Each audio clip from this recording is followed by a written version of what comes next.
Misy ny antsoina hoe CMH na ny code municipal hygiène izay mamaritra ny pitsopitson-dalàna ny amin'izay lafin'ny fanadiovana sy fidiovana eto Antananarivo renivohitra izay.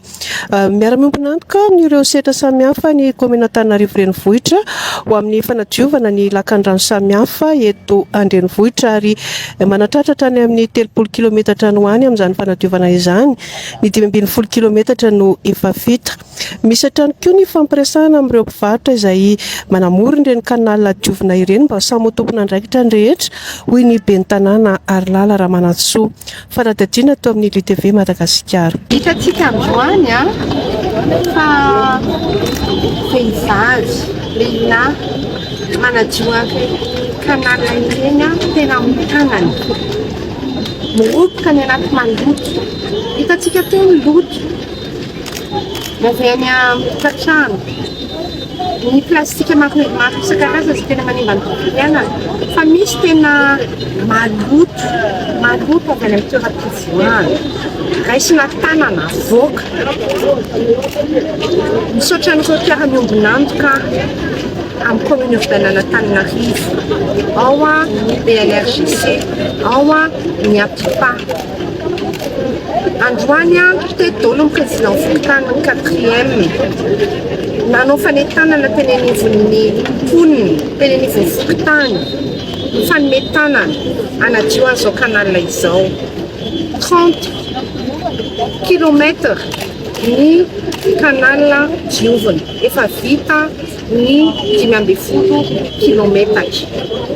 Manao amin'ny fidina faharoa amin'ny 12 kilometatra manaraka tsika izao. Olombelona 520 no miasa hitantsika teo. Nanantona ireo solotena mivarotra vitsivitsy izay mivarotra ety amin'ity sisiny kanala ity. Ary niteneniko tamin'izy ireo dia hoe tompona andraikitra voalohany aloha izy amin'ny fahadiovan'io kanala io satria izy mipetraka ety, izy miaina ety, izy no miary ety satria mivarotra.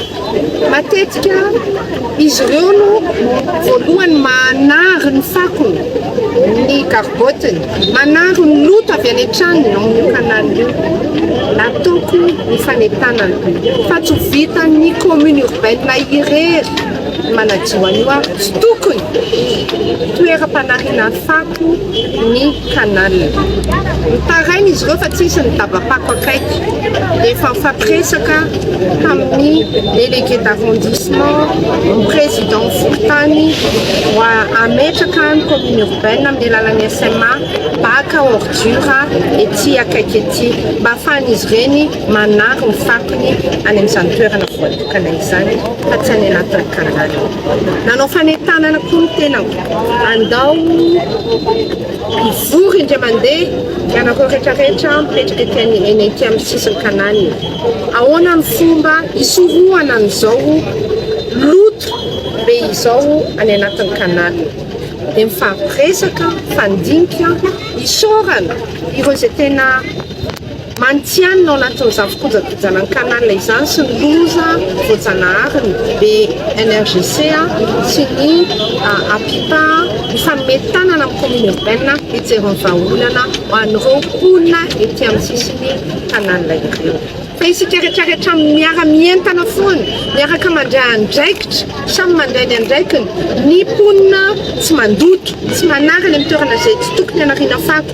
Ny commune urbaine manao ny entretien, ny mpiara-miombona antoka hafa mameno ny traikefa sy ny fanohanana mba hitandrovana ny fotodrafitrasa izay misy mba ialana koa amin'ireny tondra-drano be.